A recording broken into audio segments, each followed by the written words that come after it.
ನ್ಯಾಯಾಧೀಶರ ಮುಂದೆ ಎಚ್.ಡಿ. ರೇವಣ್ಣನವರನ್ನು ಹಾಜರುಪಡಿಸಲಾಗಿದೆ. ವಾದ ಪ್ರತಿವಾದಗಳ ನಡೀತಾ ಇದ್ದಾವೆ. ಮೂರ್ತಿ ಡಿ ನಾಯಕ್ ಎಚ್.ಡಿ. ರೇವಣ್ಣನವರ ಪರ ವಕೀಲರು ಯಾವ ಕಾರಣಕ್ಕೂ ತಮ್ಮ ಕಕ್ಷಿದಾರರನ್ನ ಎಸ್ಐಟಿ ವಶಕ್ಕೆ ಇವತ್ತು ಒಪ್ಪಿಸಬಾರದು ಅಂತ ವಾದ ಮಂಡನೆ ಮಾಡ್ತಾ ಇದ್ದಾರೆ. ದುರುದ್ದೇಶಪೂರ್ವಕವಾಗಿ ಅವರ ವಿರುದ್ಧ ದೂರು ದಾಖಲಿಸಲಾಗಿದೆ. ಘಟನೆ ನಡೆದದ್ದು ಯಾವಾಗಲೋ, ದೂರು ದಾಖಲಾಗಿದ್ದು ರೇವಣ್ಣನವರ ಪರವಾಗಿ ಯಾವುದೇ ಸಾಕ್ಷ್ಯಗಳಿಲ್ಲ, ಅವರಿಂದ ವಶಪಡಿಸಿಕೊಳ್ಳಬೇಕಾಗಿರುವಂಥದ್ದೂ ಏನಿಲ್ಲ. ಆದ್ದರಿಂದ ಅವರನ್ನ ಜುಡಿಷಿಯಲ್ ಕಸ್ಟಡಿಗೆ ಕೊಡಿ, ಎಸ್ಐಟಿ ವಶಕ್ಕೆ ಬೇಡ ಅನ್ನುವ ವಾದ ನಿರೀಕ್ಷಿತ ರೀತಿಯಲ್ಲೇ ಸಾಗ್ತಾ ಇದೆ ಪ್ರಕರಣ.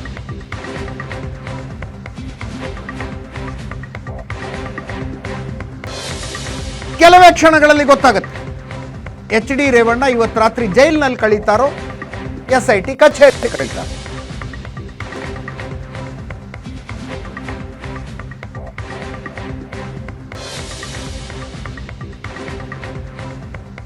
ನನ್ನ ಕೊಲೀಗ್ ಪ್ರಶಾಂತ್ ನಾಥು ಮತ್ತೊಮ್ಮೆ ನನ್ನ ಜಾಯ್ನ್ ಆಗಿದ್ದಾರೆ. ಪ್ರಶಾಂತ್, ಹಾಸನದ ಒಬ್ಬ ರಾಜಕೀಯ ಮುಖಂಡರ ಜೊತೆ ಕೇಳ್ತಾ ಇದ್ದಾನೆ, ಅವನು ಪ್ರಜ್ವಲ್ ರೇವಣ್ಣ ಭವಿಷ್ಯ ಏನು ಅಂತ. ಅವರಂತಾರೆ ಪ್ರಜ್ವಲ್ ರೇವಣ್ಣ ಬಿಡಿ, JDSನ ಭವಿಷ್ಯ ಏನು ಅನ್ನೋದೇ ದೊಡ್ಡ ಪ್ರಶ್ನೆ ಆಗಿದೆ ಈಗ ಅಂತ. ಯು ಥಿಂಕ್ ಆ ಪಕ್ಷದ ಭವಿಷ್ಯದ ಮೇಲೆ ಒಂದು ಕ್ವಶನ್ ಮಾರ್ಕ್ ಆಗುತ್ತೆ ಈ ಪ್ರಕರಣ ಅಂತ? ನೋಡಿ, 2023 ವಿಧಾನಸಭಾ ಚುನಾವಣೆ ಮುಗಿದ ನಂತರವೇ JDSನ ಅಸ್ತಿತ್ವ ಒಂದು ಪ್ರಶ್ನಾರ್ಥಕ ಸ್ಥಿತಿಯನ್ನು ತಲುಪಿದೆ. ಹೌದು ಹೌದು. ಅದೇ ಕಾರಣದಿಂದ ಮೊದಲ ಬಾರಿ BJP ಜೊತೆಗೆ ಪ್ರೀಪೋಲ್ ಅಲಯನ್ಸ್ಗೆ ದೇವೇಗೌಡರು ಕೂಡ ಒಪ್ಪಿದ್ರು. 3 ಸೀಟ್ ಕೊಟ್ಟರೆ ಸಾಕು, ಒಪ್ಕೊಳ್ಳೋಣ ಅನ್ನುವ ಸ್ಥಿತಿಗೆ ಬಂದು JDS ತಲುಪಿತ್ತು. 38 ಇದ್ದ ಶಾಸಕರು 19ಕ್ಕೆ ಇಳಿದಿದ್ರು.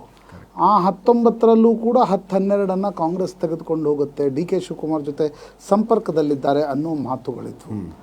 ನನಗನ್ಸುತ್ತೆ ಸ್ಟ್ರೆಂತ್ ಆಫ್ ದೇವೇಗೌಡರು ಏನು, ಇಷ್ಟು ದಿನಗಳ ಕಾಲ ಒಕ್ಕಲಿಗರಲ್ಲಿ ಒಂದು ದಂತಕಥೆಯಾದವರು. ಯಾಕಂದರೆ 1957 ಕೆಂಗಲ್ ಹನುಮಂತಯ್ಯನವರ ನಂತರ ಒಕ್ಕಲಿಗ ಸಮುದಾಯಕ್ಕೊಂದು ಮುಖ್ಯಮಂತ್ರಿ ಸ್ಥಾನವೂ ಸಿಕ್ಕಿರಲಿಲ್ಲ. ದೇವರಾಜ ಅರಸರು, ನಿಜಲಿಂಗಪ್ಪನವರು, ವೀರೇಂದ್ರ ಪಾಟೀಲ್, ರಾಮಕೃಷ್ಣ ಹೆಗಡೆ, ಗುಂಡೂರಾಯರು, ನಂತರ ಮತ್ತೆ ವೀರೇಂದ್ರ ಪಾಟೀಲ್, ಬಂಗಾರಪ್ಪ, ವೀರಪ್ಪ ಮೊಯ್ಲಿ, ಈ ರೀತಿ ಮುಖ್ಯಮಂತ್ರಿಗಳಿದ್ದರೆ ಹೊರತು ಒಕ್ಕಲಿಗ ಸಮುದಾಯಕ್ಕೆ ಮುಖ್ಯಮಂತ್ರಿ ಸ್ಥಾನ ಇರಲಿಲ್ಲ. 94ರಲ್ಲಿ ಮುಖ್ಯಮಂತ್ರಿ ಆದರು, 96ರಲ್ಲಿ ಪ್ರಧಾನಮಂತ್ರಿ ಆದರು. ಇವೆರಡು ಅವರನ್ನು ಒಂದು ಲೆಜೆಂಡ್ರಿ ಪರ್ಸ್ನಾಲಿಟಿ ಅನ್ನುವ ಮಟ್ಟಕ್ಕೆ ಒಕ್ಕಲಿಗರಲ್ಲಿ ತೆಗೆದುಕೊಂಡು ಹೋಯಿತು. ಆದರೆ ಇನ್ನೊಂದು ಮುಖ್ಯ ಕಾರಣ, ಆವಾಗ ನಾವು ಚರ್ಚೆ ಮಾಡಿದ್ದೆ, ಮೋದಿಯನ್ನು ಜನ ಯಾಕೆ ಇಷ್ಟಪಡ್ತಾರೆ? ಈ ಕೆಲವು ಕಾರಣಗಳಿಂದಾಗಿ. ಅಂದರೆ ವೈಯಕ್ತಿಕ ಜೀವನದಲ್ಲಿ ಯಾವುದೇ ರೀತಿಯಾಗಿರ್ತಕ್ಕಂಥ ಅಪಸವ್ಯಗಳಿಲ್ಲ. ಅವರ ಪಾಲಿಟಿಕ್ಸ್ ಬಗ್ಗೆ ಪ್ರಶ್ನೆಗಳಿರ್ಬೋದು, ಪಾಲಿಸಿ ಪ್ರಶ್ನೆ ಇರ್ಬೋದು, ವ್ಯಕ್ತಿತ್ವದ ಬಗ್ಗೆ ಪ್ರಶ್ನೆ ಇರ್ಬೋದು. ಆದರೆ ಅವರ ವೈಯಕ್ತಿಕವಾಗಿರ್ತಕ್ಕಂಥ ಚಾರಿತ್ರ್ಯದ ಮೇಲೆ ಕಪ್ಪು ಚುಕ್ಕೆಗಳಿಲ್ಲ. ಸೇಮ್ ವಿತ್ ದೇವೇಗೌಡರು. ಮೋದಿ ಪ್ರಧಾನಮಂತ್ರಿ ಆದರೂ, ದೊಡ್ಡ ಹೆಸರು ಮಾಡಿದರು, ಇಡೀ ದೇಶದಲ್ಲಿ ಪಾಪ್ಯುಲಾರಿಟಿ ಇತ್ತು. ದೇವೇಗೌಡರು ಪ್ರಧಾನಮಂತ್ರಿ ಆದರೂ ದೇಶದಲ್ಲಿ ಪಾಪ್ಯುಲಾರಿಟಿ ಇರಲಿಕ್ಕಿಲ್ಲ.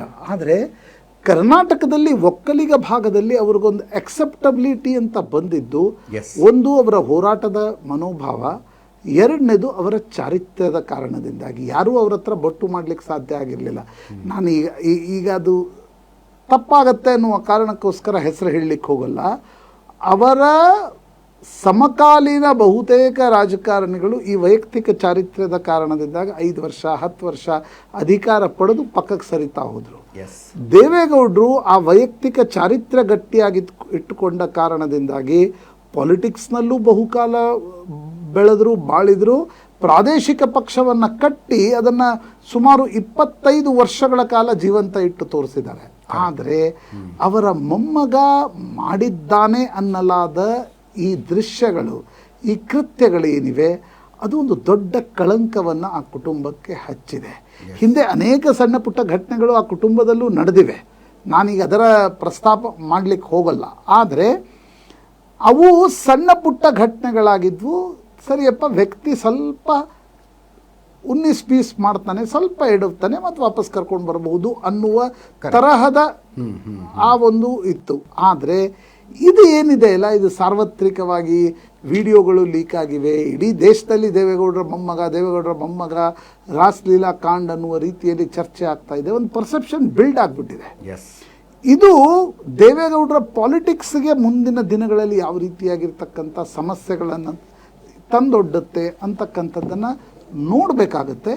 ನಿಶ್ಚಿತವಾಗಿ ದೇವೇಗೌಡರು, ರೇವಣ್ಣ, ಪ್ರಜ್ವಲ್ ರೇವಣ್ಣ ಮುಂದಿನ ದಿನಗಳಲ್ಲಿ ಕಾನೂನಾತ್ಮಕ ಹೋರಾಟದಲ್ಲಿ ಹೆಚ್ಚು ತೊಡಗಿಸ್ಕೊಳ್ಬೇಕಾಗತ್ತೆ ಹೊರತು ಪಾಲಿಟಿಕಲಿ ಏನು ಮಾಡಲಿಕ್ಕೆ ಸಾಧ್ಯ ಇದೆ ಅನ್ನುವ ಸ್ಥಿತಿಗತಿ ಅಂತೂ ಕಾಣ್ತಿಲ್ಲ. ಅದರ ಜೊತೆಗೆ ಹಳೆ ಮೈಸೂರು ಭಾಗದ 11 ಸೀಟ್ಗಳಲ್ಲಿ ಏನು ಫಲಿತಾಂಶ ಬರುತ್ತೆ ಅದು ಕೂಡ ಇದರ ಜೊತೆ ಒಂದು ಆ್ಯಡ್ ಆನ್ ಫ್ಯಾಕ್ಟರ್ ರೀತಿಯಲ್ಲಿ ಇರುತ್ತೆ ಅಂತ ನನಗಂತ. ಈಗ ನೋಡಿ, ನಾಳೆ ಸಂಪುಟ ರಚನೆ ಆಯಿತು ಅಂತ ಅನ್ಕೊಳ್ಳೋಣ, ಸಮ್ಮಿಶ್ರ ಸರ್ಕಾರನೇ ಬಂತು ಅನ್ಕೊಳ್ಳೋಣ ಕಾಂಗ್ರೆಸ್ನವ್ರು ಹೇಳುವ ಪೈಕಿ.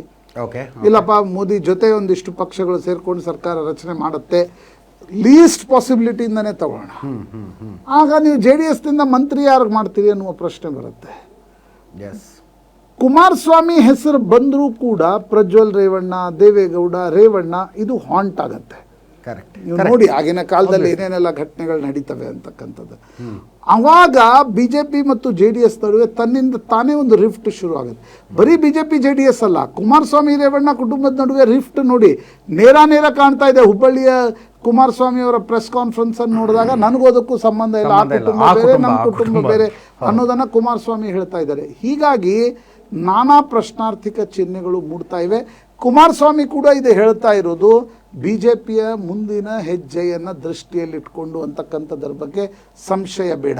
ಆಗಿಂದಾಗೆ ಈ ಕುಟುಂಬದಲ್ಲಿ ಕಲಹ ನಡೆದಿವೆ, ಬೇಕಾದಷ್ಟು ಜಗಳ ನಡೆದಿವೆ. ಆದರೆ ಹೊರಗಿನವರ ವಿರುದ್ಧ ಈ ಕುಟುಂಬ ಆಗಾಗ ಒಟ್ಟಾಗ್ತಾ ಇತ್ತು. ಪ್ರಜ್ವಲ್ ರೇವಣ್ಣ ಪ್ರಕರಣ ಅದಕ್ಕೊಂದು ಕಳಂಕವನ್ನು ತಂದು ಒಡ್ಡಿದೆ. ಆ ಕಳಂಕವನ್ನು ನಿವಾರಿಸ್ತಕ್ಕಂಥದ್ದು ಸುಲಭ ಅಲ್ಲ. ಈ ಪ್ರಕರಣದಿಂದ ಅಂದರೆ ಯಾರಿಗೋ ಏನೋ ಹಾನಿ ಆಗುತ್ತೆ ಅಂದರೆ ಇನ್ಯಾರಿಗೂ ಲಾಭ ಕೂಡ ಆಗಬೇಕು. DK ಶಿವಕುಮಾರ್ ಏನು ಒಕ್ಕಲಿಗ ನಾಯಕತ್ವವನ್ನು ಮತ್ತಷ್ಟು ಸುಭದ್ರಪಡಿಸಿಕೊಳ್ತಾರ, ಒಕ್ಕಲಿಗ ವೋಟ್ ಬ್ಯಾಂಕ್ ಮೇಲೆ ತಮ್ಮ ಹಿಡಿತವನ್ನು ಹೆಚ್ಚಿಸಿಕೊಳ್ತಾರ? ಹಂಗಿದ್ರೆ ಅಜಿತ್ ನೋಡಿ, ಇದರಲ್ಲಿ 2 ಸಂಗತಿಗಳಿವೆ. ಒಕ್ಕಲಿಗರ ವೋಟ್ ಬ್ಯಾಂಕ್, ಒಕ್ಕಲಿಗರ ಏನು ಜಿಲ್ಲೆಗಳಿವೆ ಅಲ್ಲಿ ಕುಮಾರಸ್ವಾಮಿ ದೇವೇಗೌಡರ ಪ್ರಭಾವವನ್ನು ತಗ್ಗಿಸಿ ಅದನ್ನು ನಿಧಾನವಾಗಿ ತಮ್ಮ ಕಡೆ ತೆಗೆದುಕೊಳ್ಬೇಕು ಅಂತಕ್ಕಂಥ ಪ್ರಯತ್ನ ಒಂದು ಕಡೆ DK ಶಿವಕುಮಾರಿಂದ ಹೆಚ್ಚಾಗಿ ನಡೀತಾ ಇದ್ರೆ, ಇನ್ನೊಂದು ಕಡೆಯಿಂದ ಬಿಜೆಪಿ ಕೂಡ ಅದನ್ನೇ ಮಾಡ್ತಾ ಇದೆ. ಮತ್ತು ಈ ಪ್ರಕರಣದಲ್ಲಿ ಅತಿ ಹೆಚ್ಚು ಟಾಕ್ ಫೈಟ್ ಆಗ್ತಾ ಇರೋದು ಕೂಡ DK ಶಿವಕುಮಾರ್ ವರ್ಸಸ್ ಕುಮಾರಸ್ವಾಮಿನೇ ನಿಶ್ಚಿತವಾಗಿ. ಯಾಕಂದರೆ DK ಶಿವಕುಮಾರ್ ಉಪಮುಖ್ಯಮಂತ್ರಿ ಇರೋದ್ರಿಂದ, ಮುಖ್ಯಮಂತ್ರಿ ಆಗುವ ಕನಸು ಕಾಣ್ತಾ ಇರೋದ್ರಿಂದ ಅದು ಏನೇ ಆದರೂ ಕೂಡ ದ ಡಿಫಾಲ್ಟ್ ಲಾಭ DK ಶಿವಕುಮಾರ್ಗೆ ಆಗುತ್ತೆ, ಇದರಲ್ಲಿ 2 ಮಾತಿಲ್ಲ. ಆದರೆ BJP ಕೂಡ ಅದರಲ್ಲಿ ಶೇರನ್ನು ಪಡಿತಕ್ಕಂಥ ಪ್ರಯತ್ನವನ್ನು ಮಾಡುತ್ತೆ. ಹೀಗಾಗಿ ಮುಂದಿನ ದಿನಗಳಲ್ಲಿ ನೋಡಬೇಕು ಈ ಪ್ರಕರಣದ ರಿಪರ್ಕೇಷನ್ಸ್ ಏನು, ಯಾವ ಮಟ್ಟಿಗೆ ರೇವಣ್ಣ ಕುಮಾರಸ್ವಾಮಿ ನಡುವೆ ಕಂದಕ ನಿರ್ಮಾಣ ಆಗುತ್ತೆ, ಈ ಕೇಸ್ಗಳ ಕಾರಣದಿಂದ ಮುಂದಿನ ದಿನಗಳಲ್ಲಿ ಪಾಲಿಟಿಕ್ಸ್ ಹೇಗೆ ನಡೆಯುತ್ತೆ. ನಾವು ಅನೇಕ ಬಾರಿ ಅಪ್ರೂವರ್ ಅಂತೆಲ್ಲ ಕೇಳಿದ್ದೀವಿ. ಕರೆಕ್ಟ್.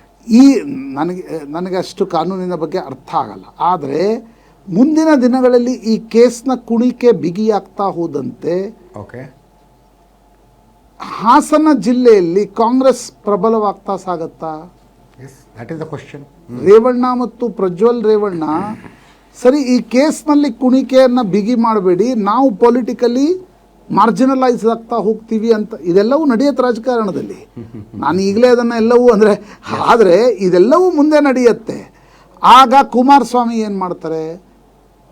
ಆಗ ಈಗ ದೇವೇಗೌಡರ 91 ವರ್ಷದ ದೇವೇಗೌಡರು ಇದನ್ನು ಒಂದು ಹೋರಾಟವಾಗಿ ಸ್ವೀಕರಿಸ್ತಾರೋ ಅಥವಾ ಒಂದು ರೀತಿ ಭೀಷ್ಮ ಕೊನೆಯ ದಿನಗಳಲ್ಲಿ ಏನು ಮಾಡಿದ್ರು ಆ ರೀತಿ ಇದನ್ನು ತೆಗೆದುಕೊಳ್ತಾರೆ. We don't know. ಯಾಕಂದರೆ ಭ್ರಷ್ಟಾಚಾರದ ಪ್ರಕರಣಗಳಲ್ಲಿ ನಿಮ್ಮೊಂದು ಫೈಟಿಂಗ್ ಸ್ಪಿರಿಟ್ ಇರುತ್ತೆ. ದ ಡೇ ಹೆಣ್ಣು ಮಕ್ಕಳ ಪ್ರಕರಣ ಅಂತ ಮುಂದೆ ಬಂದು ನಿಂತಾಗ ನಿಮ್ಮ ಫೈಟಿಂಗ್ ಸ್ಪಿರಿಟ್ ಮುಗಿದು ಹೋಗ್ಬಿಡುತ್ತೆ. ಸೊ ದೇವೇಗೌಡರು ಏನು ಮಾಡ್ತಾರೆ? ಯಾಕಂದರೆ ಇದರಲ್ಲಿ 2 ಅಂಶಗಳಿವೆ. ಈ ಪ್ರಕರಣ ಕಾಂಗ್ರೆಸ್ ಏನೋ ರಾಜಕೀಯ ಪ್ರೇರಿತವಾಗಿ ನಡೆಸ್ತಾ ಇದೆ ಅನ್ನೋದು ನಿಜ ಆದರೂ ಕೂಡ ಎಲ್ಲ ಈಗ ಅರವಿಂದ್ ಕೇಜ್ರಿವಾಲ್ ವಿರುದ್ಧ ಮೋದಿ ಅಣತಿ ಇಲ್ಲದೆ ಇಡಿ ಹೋಗಿ ಅರೆಸ್ಟ್ ಮಾಡುತ್ತಾ? ಮಾಡಲ್ಲ. ಹಾಗೆ ರೇವಣ್ಣನವ್ರನ್ನ ಅರೆಸ್ಟ್ ಚುನಾವಣೆಗೆ 2 ದಿನ ಇರಬೇಕಾದ್ರೆ ನಡಿಬೇಕಾದ್ರೆ CID ಮುಖ್ಯಮಂತ್ರಿಗಳ, ಉಪಮುಖ್ಯಮಂತ್ರಿಗಳ, ಗೃಹ ಸಚಿವರ ಅಪ್ಪಣೆ ಇಲ್ಲದೆ ಹೋಗಿ ಅರೆಸ್ಟ್ ಮಾಡುತ್ತಾ? ಮಾಡಲ್ಲ. ಆದರೆ ಕಾಂಗ್ರೆಸ್ನ ರಾಜಕೀಯ ಪ್ರೇರಿತ ಅನ್ನೋ ಆರೋಪಗಳಿಗಿಂತ ರಾಜ್ಯದ ಜನರಿಗೆ ಅನಿಸ್ಬಿಟ್ಟಿದೆ. ನೀವು ನಾನು ಈಗ ನಿಮ್ಮ ಜೊತೆ ಅನೇಕ ಜಿಲ್ಲೆಗಳಲ್ಲಿ ಓಡಾಡಿದಾಗ ಹಳ್ಳಿಗಳಲ್ಲಿ ನೋಡ್ತಾ ಇದ್ದೀವಿ, ಏನಾಗತ್ತೆ ಪ್ರಜ್ವಲ್ ರೇವಣ್ಣ ಅಂತಾರೆ. ಅಂದರೆ ಆ ಸಿಡಿಗಳು ಅಷ್ಟು ಮೊಬೈಲ್ನಲ್ಲಿ ವ್ಯಾಪಕವಾಗಿ ಹರಡಿಬಿಟ್ಟಿವೆ. ಸೊ ಅದರ ಇಂಪ್ಯಾಕ್ಟ್ ಏನು? ಇದನ್ನೆಲ್ಲವೂ ಮುಂದಿನ ದಿನಗಳಲ್ಲಿ ನೋಡಬೇಕಾಗತ್ತೆ ಅಂತ ಅನಿಸುತ್ತೆ. But next 3 to 4 months toughest time for Revanna, Bhavani Revanna, Prajwal Revanna, Suraj Revanna ಎಲ್ಲರಿಗೂ ಕಷ್ಟದ ದಿನಗಳು. ಹೇಗೆ ಎದುರಿಸ್ತಾರೆ, ಪೊಲಿಟಿಕ್ಸ್ ಏನು, ಲೀಗಲ್ ಏನು, ದೇವೇಗೌಡರ ಮೇಲೆ ಇಂಪ್ಯಾಕ್ಟ್ ಏನು, ಕುಮಾರಸ್ವಾಮಿ ಏನು ಮಾಡ್ತಾರೆ, ಬಿ ಜೆ ಪಿ ಎಷ್ಟು ದಿನ ಇವರನ್ನು ಜೊತೆಗಿಟ್ಕೊಳ್ಳುತ್ತೆ, ಕಾಂಗ್ರೆಸ್ ಹೇಗೆ ಇವರನ್ನು ಛಿದ್ರ ಮಾಡುವ ಪ್ರಯತ್ನ ಮಾಡುತ್ತೆ, ಇದೆಲ್ಲವೂ ಬೈ ಪ್ರಾಡಕ್ಟ್ ಅಂತ ನನಗನ್ಸುತ್ತೆ. ಕರೆಕ್ಟ್. ಇನ್ನು ಮಾಹಿತಿಗಳು ಬರ್ತಾ ಇಲ್ಲ. ನ್ಯಾಯಾಧೀಶರ ಮುಂದೆಯೇ ಇದ್ದಾರೆ HD ರೇವಣ್ಣ. ಮೂರ್ತಿ ಡಿ ನಾಯಕ್ ಅವರ ಪರವಾಗಿ ವಾದ ಮಾಡ್ತಾ ಇದ್ದಾರೆ. HD ರೇವಣ್ಣನವರನ್ನು ಜೈಲಿಗೆ ಕಳಿಸುವಲ್ಲಿ ಸಫಲರಾದರೆ ಮೂರ್ತಿ ಡಿ ನಾಯಕ್, ಅದು ಅವರ ಪಾಲಿಗೆ ಯಶಸ್ಸು. ಯಾಕಂದರೆ ತಮ್ಮ ಕ್ಲೈಂಟು ಇವತ್ತು ರಾತ್ರಿ ಪೊಲೀಸ್ ಕಸ್ಟಡಿಯಲ್ಲಿ ಕಳೆಯದಂತೆ ನೋಡಿಕೊಳ್ಳಬೇಕಾಗಿದೆ. ಜೈಲಿನಲ್ಲಿರಲಿ ಪರವಾಗಿಲ್ಲ, ಪೊಲೀಸ್ ಅಧಿಕಾರಿಗಳ ಎದುರು ಅವರ ಪ್ರಶ್ನೆಗಳಿಗೆ ಉತ್ತರ ಕೊಡ್ತಾ ಕೂತ್ಕೊಳ್ಳೋ ಹಂಗೆ ಆಗಬಾರದು. ಈ ಪ್ರಯತ್ನದಲ್ಲಿ ಮೂರ್ತಿ ಡಿ ನಾಯಕ್ ಅವರಿದ್ದಾರೆ. ವಾದ ಮಂಡನೆ ಮಾಡ್ತಾ ಇದ್ದಾರೆ. ದುರುದ್ದೇಶಪೂರ್ವಕವಾಗಿ ನಮ್ಮ ಕ್ಲೈಂಟ್ ವಿರುದ್ಧ ಕೇಸ್ ದಾಖಲಿಸಲಾಗಿದೆ, ಘಟನೆ ನಡೆದಿದ್ದು ಯಾವಾಗಲೂ, ಇವರು ಕೇಸ್ ಹಾಕಿರೋದು ಯಾವಾಗಲೂ, ಏನು ಸಾಕ್ಷಿ ಇದೆ, ಆ ಹೆಣ್ಣು ಮಗಳ ಹೇಳಿಕೆಯನ್ನು ಬಿಟ್ಟರೆ ಏನು ಸಾಕ್ಷಿ ಇದೆ, ಇತ್ಯಾದಿ. ಆದರೆ ಈ ಪ್ರಕರಣ ಕಿಡ್ನ್ಯಾಪ್ ಕೇಸ್. ಇದು ಸಂತ್ರಸ್ತ ಹೆಣ್ಣು ಮಗಳ ಮಗನ ದೂರಿನ ಆಧಾರದ ಮೇಲೆ ದಾಖಲಾಗಿರುವಂಥ ಪ್ರಕರಣ. ನನ್ನ ತಾಯಿನ ಕಿಡ್ನ್ಯಾಪ್ ಮಾಡ್ಕೊಂಡು ಹೋಗಿದ್ದಾರೆ ಅಂತ ಕಂಪ್ಲೇಂಟ್ ಕೊಟ್ಟಿರೋದವರು. ಮೊದಲು ಒಂದು ಸಲ ಕಿಡ್ನ್ಯಾಪ್ ಮಾಡ್ಕೊಂಡು ಹೋಗಿ ವಾಪಸ್ ತಂದುಬಿಟ್ರು, ಆ ನಂತರ ಮತ್ತೆ ಕಿಡ್ನ್ಯಾಪ್ ಮಾಡಿಕೊಂಡು ಹೋಗಿದ್ದಾರೆ. 29ನೇ ತಾರೀಕು ಅಪಹರಿಸಲಾಗಿದೆ, ನನ್ನ ತಾಯಿ ಎಲ್ಲಿದ್ದಾರೋ ಹುಡುಕಿ ಕೊಡಿ ಅಂತ ಕೊಟ್ಟಿರುವಂಥ ದೂರು ದಾಖಲಾದ ನಂತರ HD Revanna accused number 1, Satish Babu accused number 2, ಎರಡನೇ ಆರೋಪಿನ ಈಗಾಗಲೇ ಅರೆಸ್ಟ್ ಮಾಡಿ ಜೈಲಿಗೆ ಕೂಡ ಬಿಟ್ಟು ಬಂದಿದ್ದಾರೆ. ಮೊದಲನೇ ಆರೋಪಿಯನ್ನು ನಿನ್ನೆ ಅರೆಸ್ಟ್ ಮಾಡಿದ್ದಾರೆ, ಇವತ್ತು ನ್ಯಾಯಾಧೀಶರ ಮುಂದೆ ಪ್ರೊಡ್ಯೂಸ್ ಮಾಡಿದ್ದಾರೆ. ಈ ಪ್ರಕರಣದಲ್ಲಿ ಸಂತ್ರಸ್ತೆಯನ್ನು ರಕ್ಷಿಸಲಾಗಿದೆ. HD ರೇವಣ್ಣನವರ ಆಪ್ತರೊಬ್ಬರ ಫಾರ್ಮ್ ಹೌಸ್ನಿಂದ ಆ ಸಂತ್ರಸ್ತೆಯನ್ನು ರಕ್ಷಿಸಲಾಗಿದೆ. ಅಲ್ಲಿಗೆ ಪ್ರೈಮ್ ಫೇಸೈ ಕಿಡ್ನ್ಯಾಪ್ ನಡೆದಿದ್ದು ನಿಜ ಅನ್ನೋದು ಸಾಬೀತಾಗಿದೆ. ಆ ವಾದವನ್ನು SIT ಕಡೆಯಿಂದ ನ್ಯಾಯಾಧೀಶರ ಮುಂದೆ ಮಾಡಲಾಗುತ್ತೆ.